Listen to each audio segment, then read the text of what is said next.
Good morning student. आज हम chapter 4 की एक्सरसाइज करने जा रहे हैं 4.7 convert the following fraction into the decimal.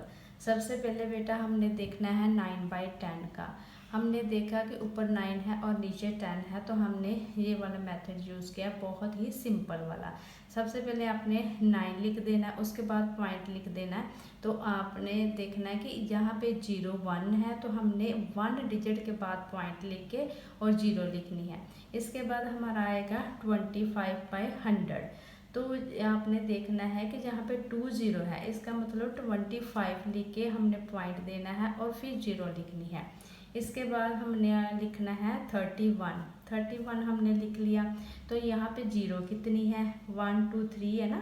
तो इसका मतलब है हमें 31 को हमने 3 डिजिट में चेंज कर लेना है। जैसे कि हमने 1 2 3, यहाँ पे भी आगे हमारे 0 भी 3 है, तो इसलिए हमारी डिजिट जो है वो 3 होनी चाहिए।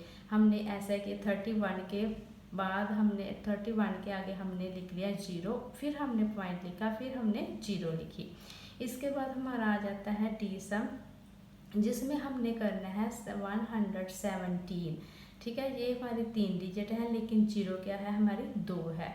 इसलिए हमने क्या करना है कि 2 डिजिट लिख के पूरे पहले डिजिट लिख लेनी है। ठीक है, तो हमने 2 डिजिट अपने छोड़ के फिर पॉइंट लगाना है और फिर हमने 1 लिख लेना है। ठीक है बेटा, इसके बाद हमने करना है 71 वाला। ठीक है, तो यहाँ पे 71 है, लेकिन 0 हमारी कितनी है, हमारी 1 है, तो हमने 1 डिजिट लिख के पॉइंट लिख के फिर 3 करना है। ठीक है, इसके बाद हमारा सेकंड सम आता है represent the following fraction into the decimal. जैसे हमें दिया हुआ था 3/5, तो हमने सबसे पहले इस डिजिट को 0 में कन्वर्ट करना है। अब हमने 5 को किया 2 के साथ मल्टीप्लाई, तो हमारा 10 आ गया, और 3 को करेंगे 2 के साथ मल्टीप्लाई, तो हमारा 6 आ जाएगा।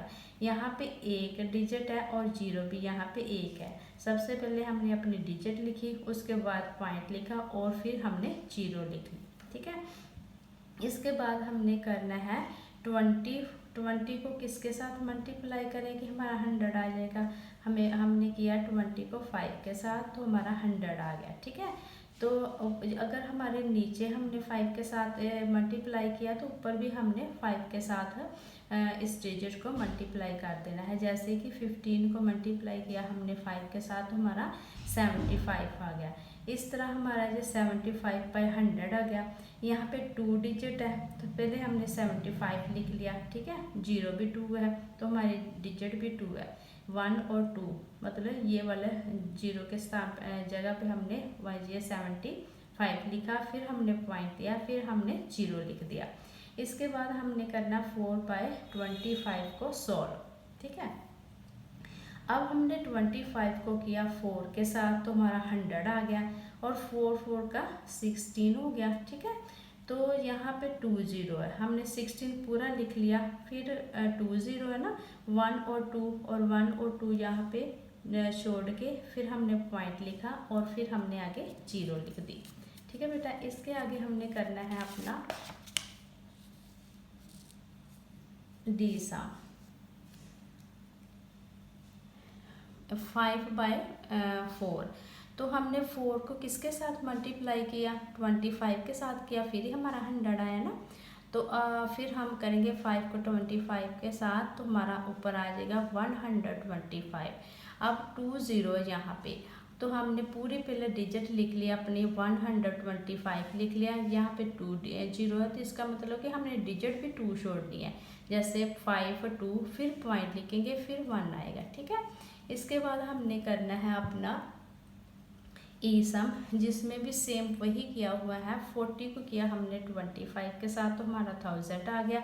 फिर हमने किया 7 को 25 के साथ, तो हमारा 175 आ गया। ठीक है बेटा, इसके बाद हमने क्या किया कि यहाँ पे 3 0 है, इसका मतलब कि हमने अपनी डिजिट भी 3 छोड़नी है। ठीक है, तो हमने 175 लिख के आगे 0 पॉइंट लिखा, फिर हमने 0 लिख दिया।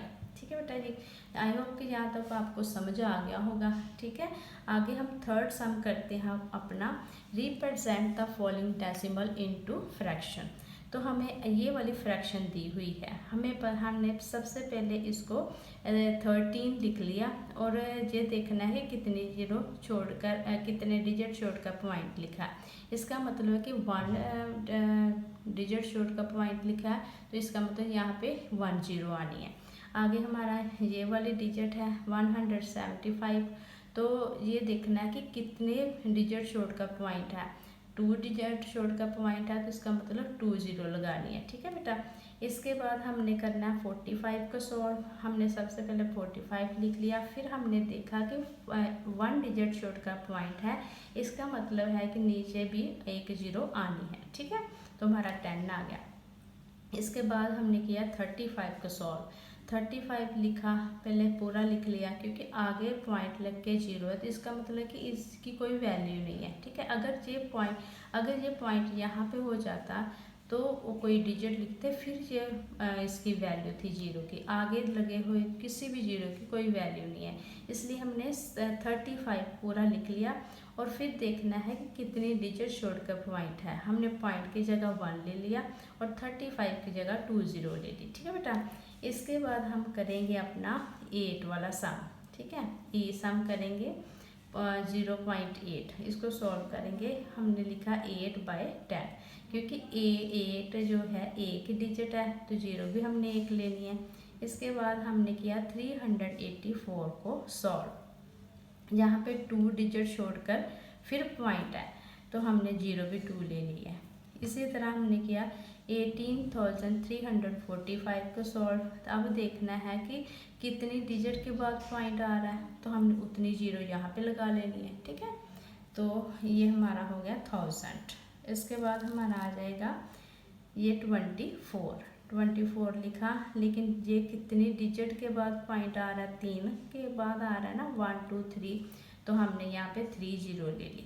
इसके बाद 3001 आ गया, तो हमने 3001 लिख के फिर देखना कि कितनी डिजिट के बाद पॉइंट है। 1 2 3 के बाद पॉइंट है ना, क्योंकि यहाँ पे 0 है लेकिन 0 के आगे हमारा 3 लगा हुआ है, तो इसका मतलब है कि ये वैल्यूएबल 0 है। ठीक है, तो हमारा 3001 हो गया, तो हमने 0 भी 3 ले लिया। इसके बाद हमारा आ जाएगा अपना 0.98, तो हमने 98 लिख लिया। तो कितने डिजिट छोड़कर पॉइंट लिखा हुआ है, 2 डिजिट छोड़कर पॉइंट लिखा हुआ है ना, तो इसका मतलब कि हमने 2 0 यहाँ पे लगा देनी है। इस तरह डियर स्टूडेंट, ये हमारी एक्सरसाइज कंप्लीट हो गई है। आई होप कि आपको अच्छी तरह से समझा आ गया होगा। नेक्स्ट वीडियो में हम अपनी अगली एक्सरसाइज करेंगे। Take care.